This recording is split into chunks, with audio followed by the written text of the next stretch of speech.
Three, two, one. What's up, everybody? How's it going? Welcome to the Midnight Channel.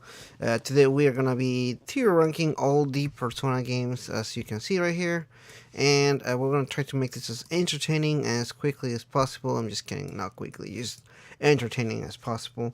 And if you guys have any questions, let me know in the comments below. I'm excited to talk about this and doing this because I've been planning on doing this for a minute now. I just haven't been able to for a lot of different reasons. But I'm very excited for this, and yeah, let me know in the comments below which is your favorite of all of these games here as we go move forward with this.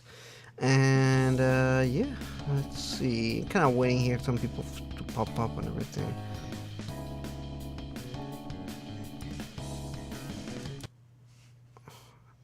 I'm kind of waiting still. I just have to stream this at a pretty fairly weird time, so I get it if people are not on board with this. Just going on at this time and everything. Excited to see your opinions of Persona games. Oh, cool, thank you. Well, let's go ahead and jump right into it then. I think we shouldn't delay too much. Can you guys hear the music fine? Is everything good there? Just making sure we're good to go here. Alright, so notice here the Persona 5 Rojo and Persona 5 Strikers are not in this list right here. What I'm going to do is I'm just going to add them separately at the end. Those are going to be the two very last games we're going to rank.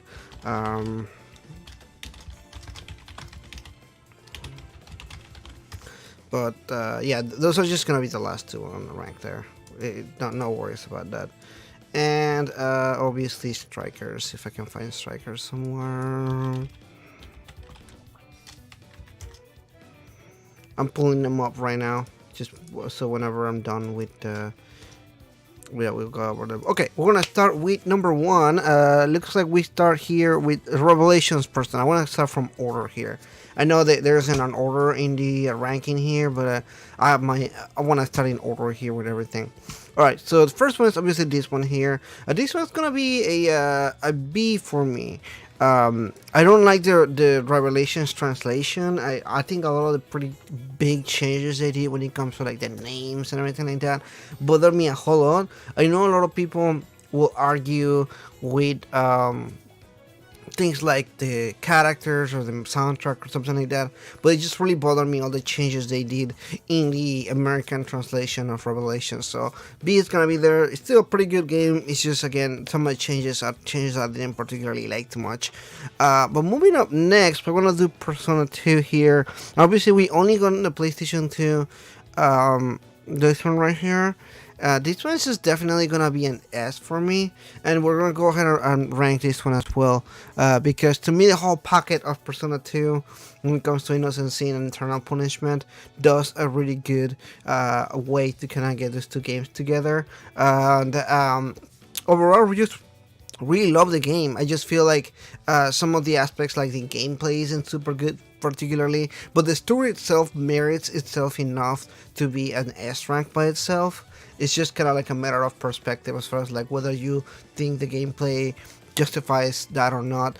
Same thing with Persona 1. We have Persona 1 on a PSP right here. Same deal, the story is great. They fixed a lot of the stuff the Revelations had issues with, but the soundtrack isn't as good. And then you have the gameplay, which is still not my favorite. I think Persona 1 gameplay is actually better than Persona 2. Slightly, but not... It's actually kind of like a give and take kind of thing, but either or, the gameplay is not my favorite in those games, but story wise pretty good there. So moving up next, we want to get into Persona 3. Now Persona 3, I feel like we only have two options right here. We have Persona 3 FES and Persona 3 Portable. We want to rank both of them as S. If you guys didn't know, Persona 3 is my favorite game, so in my heart it has a special place. Obviously Persona 3 FES has drawbacks, such as the fact that you're not able to kind of control your party and everything like that. Some people really don't like that. I particularly don't really care whether it is an issue or not. I don't really think it's much of an issue, but some people do. And then Persona 3 Portable, which has the ability to control your party, of course, with new social links, and then you have the whole other story with the female protagonist that has additional stuff and everything. So I think it's an S. I really love the story a lot. It's pretty grim and dark, and it has a lot of stuff that kind of makes me a little bit sad. But it's still a really good story. It's weird that they actually brought Persona 3, the original one. I'm gonna rank that one as an A. It actually has some issues when it comes to the social links are more bare bones, and Egg is in a social link, and she's my favorite social link, so I'm gonna have to rank him as an A there. Okay, so moving up from there, we have Persona 4, and obviously Persona 4 here, we have Persona 4, the original one, which I'm also gonna rank it as an A, but I'm gonna rank Persona 4 Golden as an S. It did add new features that help the game just do better overall. It's really, really fun. It's really cool. I think that it's one of the best things to play, I guess, one of the best games in that area. The characters are easily the best fun cast. Like, if you like the Persona 5 cast, you're definitely gonna adore Persona 4. I think Persona 4 has a better cast than Persona 5. Actually, I think most of them have better cast than Persona 5, but that's besides the point. It's still really fun, and Persona 4 Golden has like this bright and fun aspect to it. It just makes you kind of like be happy and go lucky kind of thing. I really like that quite a bit as well, and easily again one of my favorite games there. So let's go and continue with the next one here with Persona 4 the fighting games. Now that's interesting as well. Some people don't like this too much, some people do. It's a preference kind of thing. I personally actually do enjoy the fighting games a lot for different reasons, particularly because I love I love the interactions with the parties. Like, you have Persona 3 and Persona 4, then they kind of hang out together and they're fighting. The fighting is super fucking good. It's one of the best fighting games ever made. Like, I love the fighting games so much. They're super good. They have a lot of good stuff in them, and I'm like, yes, this is what I want. This is the good fighting right there, and they did such a fucking good job. So the next one is gonna be the dancing, Persona 4 dancing. We're gonna put it as a B. And story wise, it isn't super good. It's actually pretty okay, but the soundtrack is fantastic. They did a pretty good job as far as like mixing the music with all the they did such a good mix for the music. I am actually very impressed with what they did there. It's just one of those things, you enjoy it or you don't. It is not for everybody particularly, but as far as me, I just enjoy what I played and I enjoyed the story itself. It's okay. It's not it's not meant to be taken too seriously or anything like that. However, we're gonna go ahead and rank the next game here, which is gonna be Persona Q. Persona Q is gonna see it at B as well. It's pretty good. Good RPG. You have some good mechanics. Story-wise, it isn't super strong either. I think it lacks in some aspects of the story and everything. But it's still okay. It still has good gameplay. The gameplay is fantastic. And the character interaction is fun, although, again, it's not super good. The next one is going to be Persona 5. Obviously, Persona 5 is going to be an S. It's a good story. It's a good way to kind of see the characters. Persona 5 Vanilla was easily one of the games that I was kind of waiting for such a long time. When it finally came, it is such a good aspect as far as like the story, the new characters, the gameplay. The gameplay itself is the best part about it. I think they refined a lot of the aspects of the previous games. The looks of this game are easily the best out of the series of any Mega 10 game. I just feel like this game looks the best. However, of course, it does have some drawbacks, like the story isn't super strong. I don't think the story is like a masterpiece or anything like that. I think it's pretty average. And then, obviously, the characters. It's a good cast, again, but I don't really feel like it's the best cast. But it's still overall packet. It's an S rank for me. Next one, we're gonna move into the dancing games, which they're like at the bottom of the barrel. They're the worst games. I already made a video about this, but I don't really like the dancing games. I think they're pretty shit.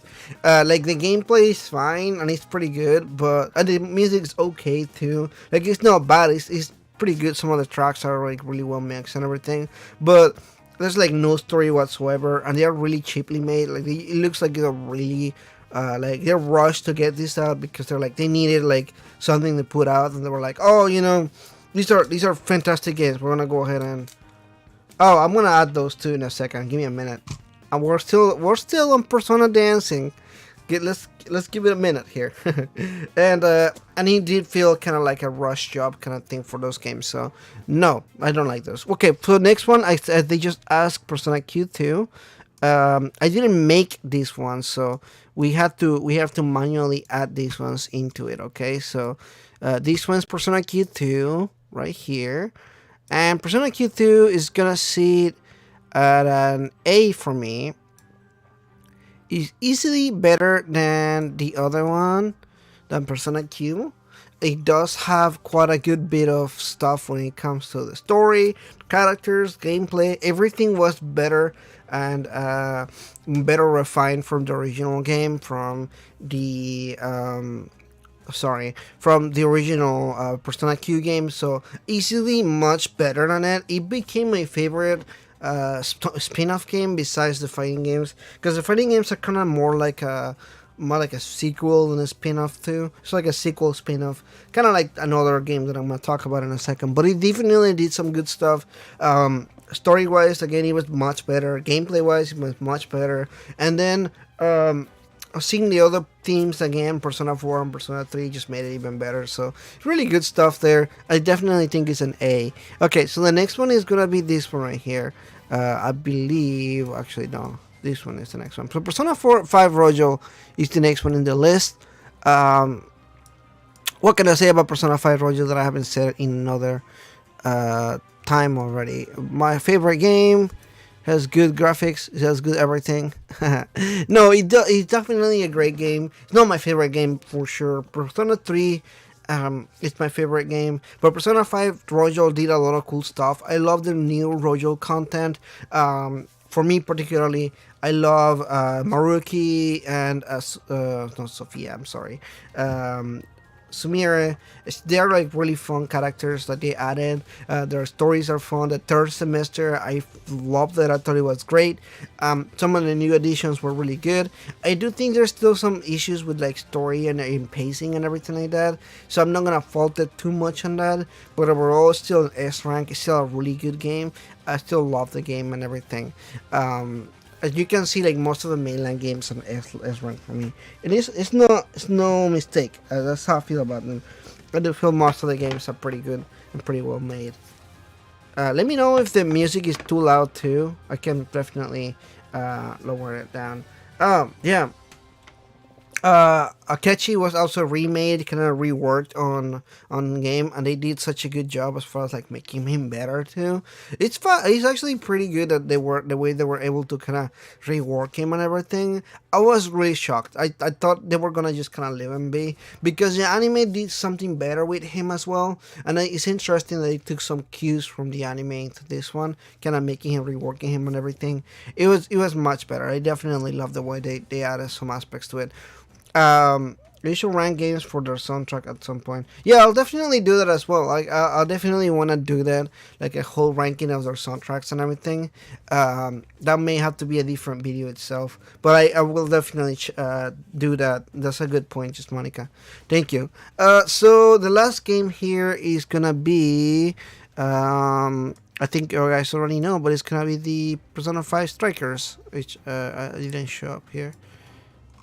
I think I'm gonna have to get another picture of it. Just bear with me, guys, here as I'm pulling up another picture of it.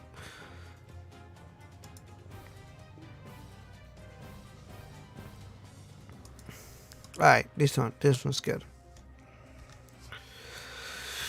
Oh yeah, how's everybody's day going so far?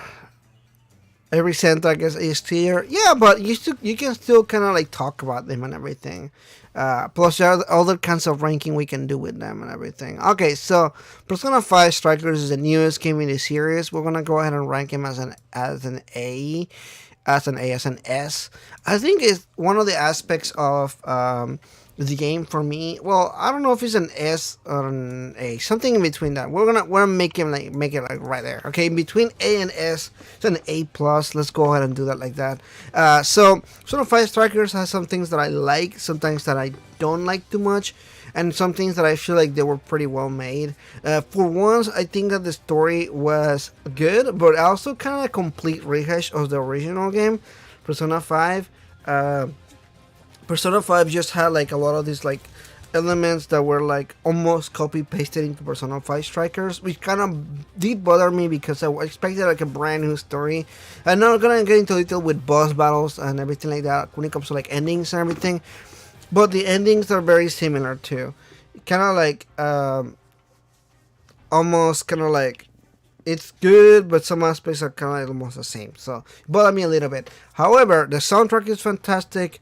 The animations are really well made. The fighting, the gameplay is fantastic. There's like so many good aspects of the game itself that just had so good of like stuff that I didn't think I was gonna like because of the. I think my biggest thing for me was I'm not a fan of any of the Omega Force games when it comes to the Warriors or anything like that. So I was worried about it. I was like, oh shit, I'm not gonna like this game. It's gonna suck. And it actually turned out to be pretty fun. The gameplay is easily the best aspect of this game. The way that it some stuff and everything. I was very shocked about it. I thought it was gonna suck more, but he actually did, and he actually was really good. And again, I think it was just me, kind of just being weird about it, like, oh, this is gonna be bad or something like that, and it wasn't. It was really good. I think I actually quite enjoyed it a bit. It's okay, Heather. How are you doing today? How's everybody's day going? I know I asked this earlier, but I still want to ask this again for anybody that just joined. Don't forget to like and subscribe if you haven't already, although I feel like everybody here is subscribed. Who's the best girl in Rojo? Let me just finish my thoughts on this, and we'll talk about best girls or whatever. You can ask me some questions before we finish this. But yeah, I do feel like the game is good. A plus is kind of like this moment where I was worried about it, but I had such a good time with it that I was like, yeah, no, it was still a really good game. I still think that it was lacking in some aspects though. All right, so some questions here. Best girl on Rojo. I think that it really depends on like your taste. I like Kasumi. I dated Kasumi in the game, but I also I dated before Kawakami and Tae. So between all those three, I'm like my favorite: Kawakami, Tae, and Kasumi. Those are my options there. Strikers, Sophia. Do you date everyone? I don't really date everyone. It's just a matter for me, like if I feel like up to it or not. It's more than likely sometimes I'm just not. But it just depends, it doesn't matter to me too much. All right. Any other questions here before we wrap this up? Best confidence. Oh, best confidence. Oh, that's a good one. Tae is one of the best ones. Kawakami is also really good. Because of the Kawakami just lets you do more stuff, gives you more free time. Tae, who else was really good? With the girl that plays Shoji, she's really good. She's also best girl too. She's very nice. Kakechi's confidence was good, but it wasn't. I didn't think it was super important or anything like that. He was more like an extra kind of thing. I never like Akachi. He's one of my least favorite characters. Maruki definitely has one of the best social links or confidence in the game, for sure. That politician guy that joins you, that he's like a politician. I forgot his name. His storyline is pretty good too. It also it was completely reworked or rehashed on Strikers. I don't know if you guys noticed, but the lady's politician was a really similar storyline. That one was kind of okay. I don't know. I'm trying to think. I like Anne a lot, but I don't really like her confident. I think like she was kind of boring, and it's just crazy to say that because she's the model, and you think she will have like such a fun confidant, but in reality her confidant is so boring and bland, and you're like, why is her confidant boring? I don't really know. It's just kind of it makes you wonder why they even did it. Favorite, at least favorite arc in Persona 5. Favorite arc is Moroki's arc, the last arc. Least favorite arc is gonna be. I'm gonna have to go with Takam. What's that? Moroki's? No, Moroki's. I'm sorry.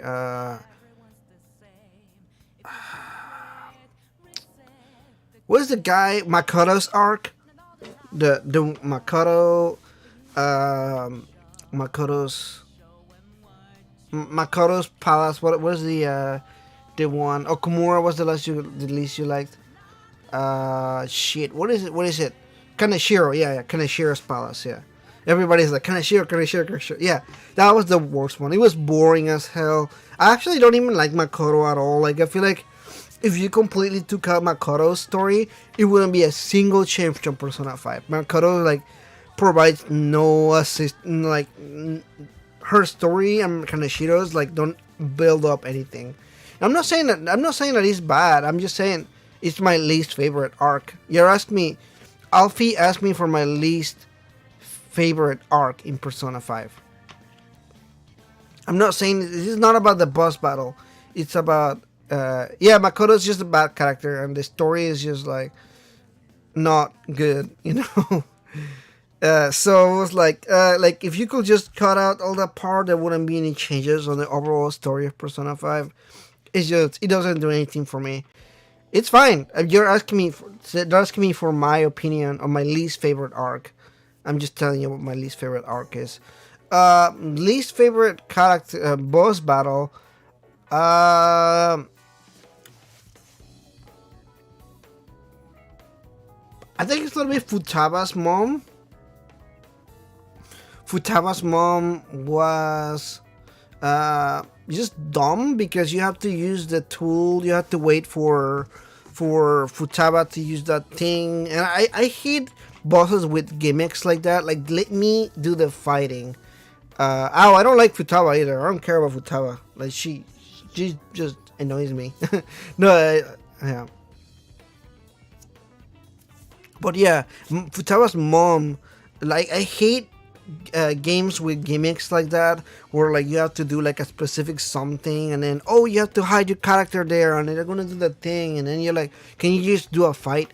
Like it just scripted battles just piss me off, and boss battles in Persona 5 particularly are super scripted. They annoy the fuck out of me. That's one of the things that I actually can like criticize Persona 5 on, is like how much of a scripted battle they have. Even the final boss battles are scripted, and that annoys the shit out of me. It really does. Anyway, that's pretty much here. Unless you guys have any other questions you guys want to drop by and ask about, but I think are good to go. Persona 5 Strikers, Makoto. No, Makoto was already the same. She's just so, what is that, uptight? You know, like they're on vacation. She's like, do your homework. And I'm like, they're on vacation, Makoto, chill. Jesus.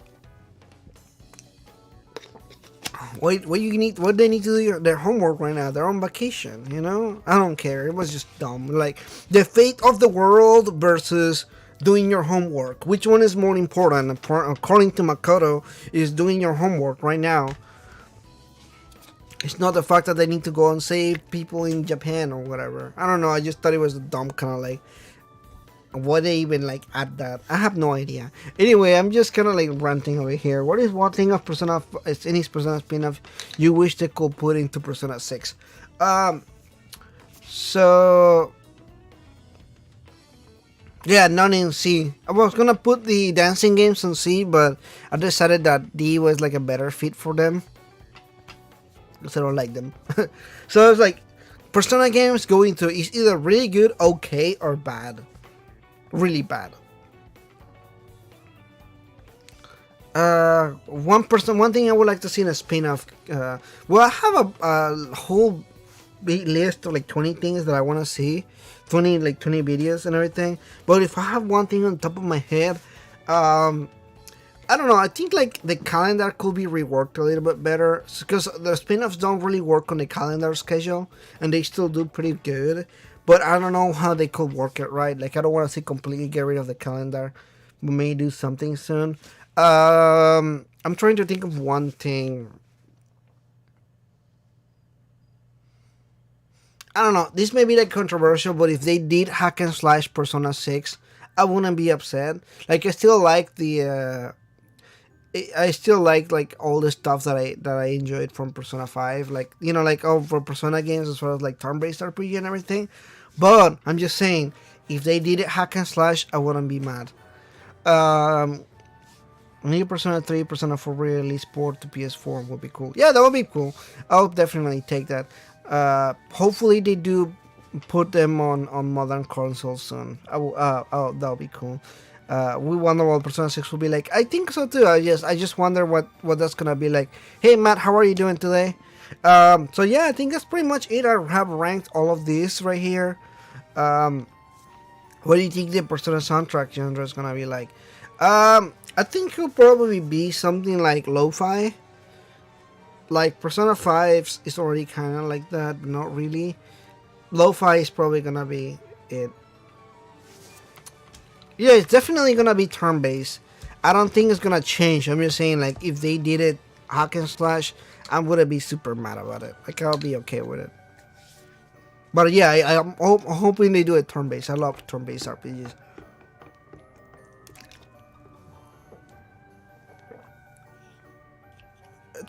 Port for all the games. I don't know. Like to me, like to you guys, it may be like a thing, but to me, I don't really care. I already played all the games. I don't really have like that fate.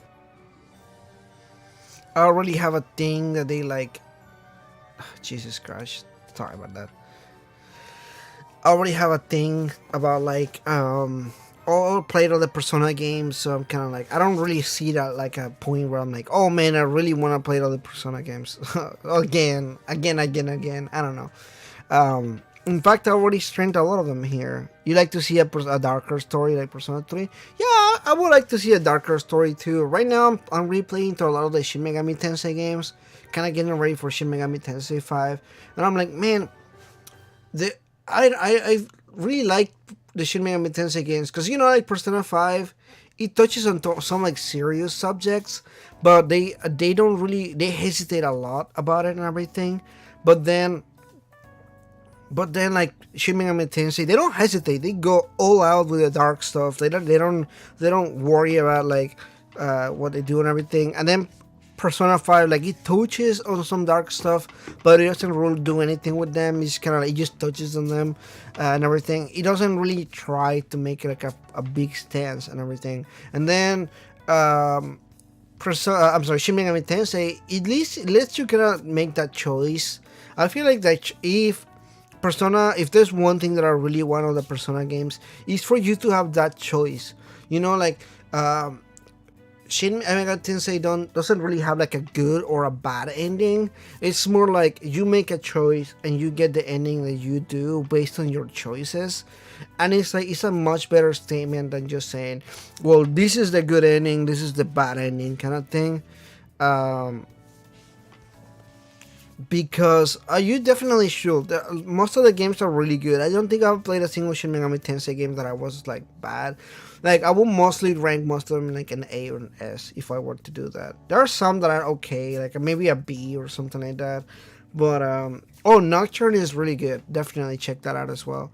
But yeah, this just like whatever choices that you make, I feel like whatever ending that you get in Shin Megami Tensei,